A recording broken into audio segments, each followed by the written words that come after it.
साल 2022 अपने आखिरी पड़ाव में है। हम 2023 में प्रवेश करने जा रहे हैं। पिछले साल की कुछ ऐसी यादें जो जहन में हमेशा ताजा रहेंगी और कुछ ऐसी तस्वीरें जिसे हम भूलना चाहेंगे।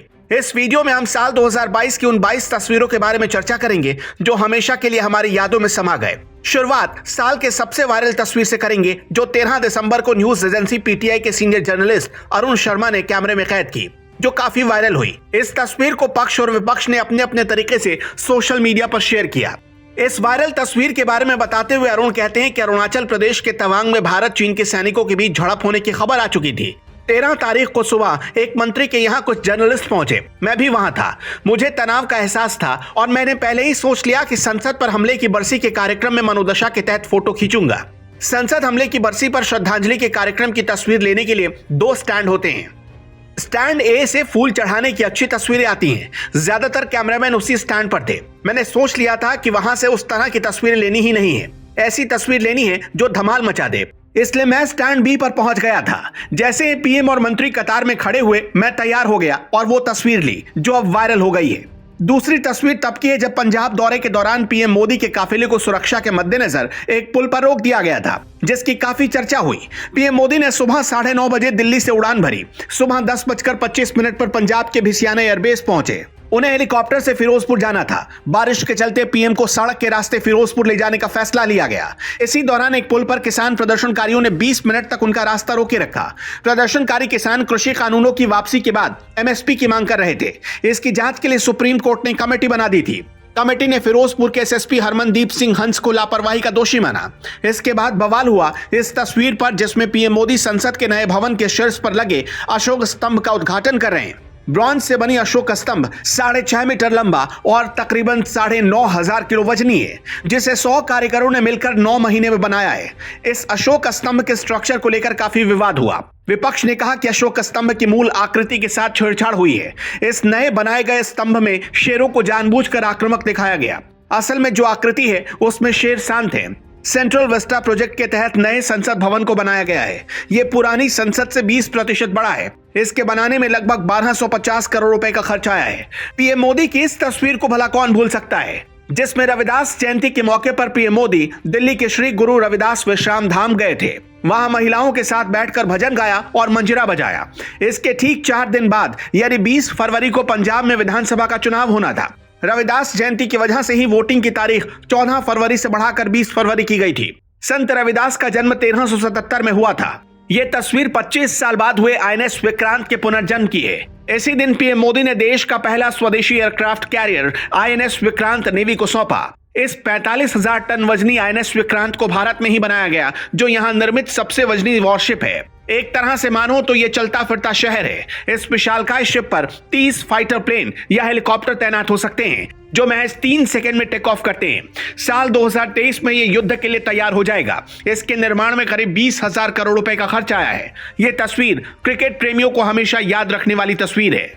खासकर विराट कोहली के प्रशंसकों के लिए इस दिन 2 साल 9 महीने 15 दिन के बाद विराट ने शतक जमाया। खराब फॉर्म से जूझ रहे विराट कोहली ने यह शानदार शतक करीब 3 साल बाद जमाया। इस मैच में कोहली ने एशिया कप के दौरान अफगानिस्तान के खिलाफ 62 गेंदों पर नॉट आउट 122 रन बनाए, जो उनके करियर का पहला T20 शतक भी था।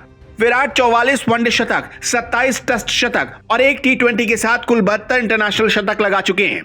इस साल एशिया कप का खिताब श्रीलंका ने जीता, जबकि भारत को सेमीफाइनल में ही हार का सामना करना पड़ा। सालों से चीते का दीदार करने वालों के लिए यह साल काफी रोमांचकारी रहा और वर्षों पुराने सपने को पीएम मोदी ने पूरा किया, जिनके प्रयास से भारत में 70 साल बाद चीते लाए गए। इन चीतों को पीएम मोदी के जन्मदिन पर नामीबिया से भारत लाया गया। कुल 8 चीतों में 3 नर और 5 मादा चीते लाए गए। इनका पूरा देश बेसब्री से इंतजार कर रहा था। 9,000 किलोमीटर दूर से इन्हें स्पेशल विमान से भारत लाया गया। पीएम मोदी ने इन चीतों को श्योपुर के कूनो नेशनल पार्क में छोड़ा।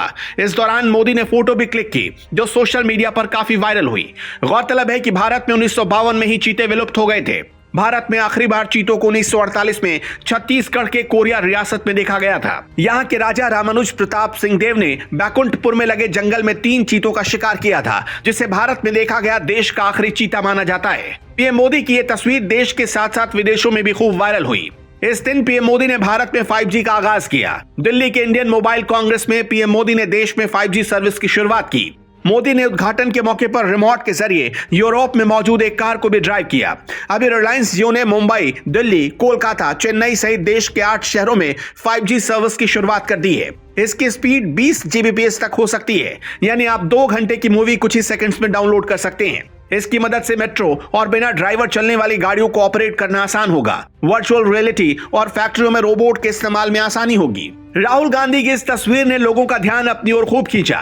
ये वायरल तस्वीर भारत जोड़ो यात्रा के तीसरे दिन की है। वो मैसूर में एक पब्लिक मीटिंग में स्पीच दे रहे थे, तभी तेज बारिश आ गई। ज्यादातर लोग भाग भाग कर निकले, इधर उधर छिप गए, लेकिन राहुल गांधी बारिश में भीगते हुए स्पीच दे रहे थे। 7 सितंबर को कन्याकुमारी से शुरू हुई 3500 किलोमीटर की भारत जोड़ो यात्रा 12 राज्यों से होकर गुजरी और जम्मू कश्मीर में ये खत्म होगी। अब तक राहुल गांधी 9 राज्यों की यात्रा कर चुके हैं। इस तस्वीर पर खूब विवाद हुआ।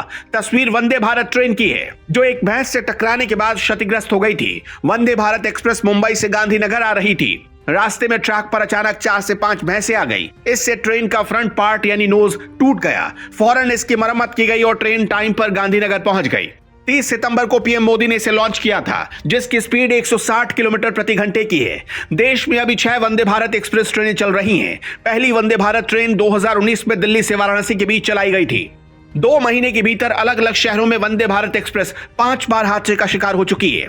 ये तस्वीर राहुल गांधी की भारत जोड़ो यात्रा की है। जब यात्रा दिल्ली पहुंची तो उनकी मां सोनिया गांधी भी इसमें शामिल हुई। इस दौरान राहुल ने अपनी मां सोनिया गांधी को गले लगा लिया, उनके जूते का लेस बांधा। देखते ही देखते ये तस्वीर सोशल मीडिया पर वायरल हो गई। राहुल गांधी ने ट्वीट करते हुए लिखा, जो मोहब्बत इनसे मिली है वही देश से बांट रहा हूं। 4 दिन बाद यानी 28 दिसंबर को भी राहुल अपनी मां को दुलारते हुए दिखे। ये नए भारत की तस्वीर है, जिसमें महिलाओं का एक अहम योगदान है। तस्वीरों में दिख रही ये 19 जाबाज महिलाएं वो हैं जिन्हें एनडीए की ट्रेनिंग के लिए चुना गया। 3 साल की ट्रेनिंग के बाद 2025 में ये कमीशन होंगी। सुप्रीम कोर्ट के आदेश के बाद इसी साल महिलाओं को एनडीए में एग्जाम देने की परमिशन मिली थी। इसके बाद अगस्त में पुणे में जनरल न्यूट्रल एकेडमी बनाई गई। पहले बैच में 19 महिलाएं हैं, जिनमें से 10 आर्मी के लिए, 6 एयरफोर्स के लिए और 3 नेवी के लिए चुनी गई। ये तस्वीर राजीव गांधी के हत्यारे के रिहा होने के बाद बनाई जा रही खुशी की है। सुप्रीम कोर्ट ने पूर्व पीएम राजीव गांधी के हत्यारों नलिनी सहित 6 दोषियों को रिहा कर दिया। उम्र कैद की सजा काट रहे ये लोग 23 साल से जेल में थे। जेल से आजाद होने के बाद मिठाई खिलाकर नलिनी का स्वागत किया गया। 21 मई 1991 की सुबह राजीव गांधी की हत्या हुई थी। इस मामले में 1998 में लंबी सुनवाई के बाद टाडा कोर्ट ने नलिनी और पेरारी वलन समेत 26 दोषियों को मौत की सजा सुनाई थी। लोगों को तिलक लगाते हुए ये तस्वीर 2002 गुजरात दंगों के दौरान बिल्किस बानो से गैंगरेप के 11 दोषियों की है, जिन्हें 75वें स्वतंत्रता दिवस के दिन रिहा कर दिया गया। राज्य के दादोह जिले में हुई वारदात के दौरान बिल्किस से गैंगरेप के साथ 14 लोगों की हत्या कर दी गई। गोधरा जेल से छूटने के बाद दोषियों का स्वागत हुआ, मिठाई खिलाई गई। गुजरात सरकार ने अपनी माफी नीति के तहत इन्हें रिहा करने की अनुमति दी। गुजरात दंगे में 1000 से ज्यादा लोग मारे गए थे, जिनमें 790 मुसलमान और 254 हिंदू थे।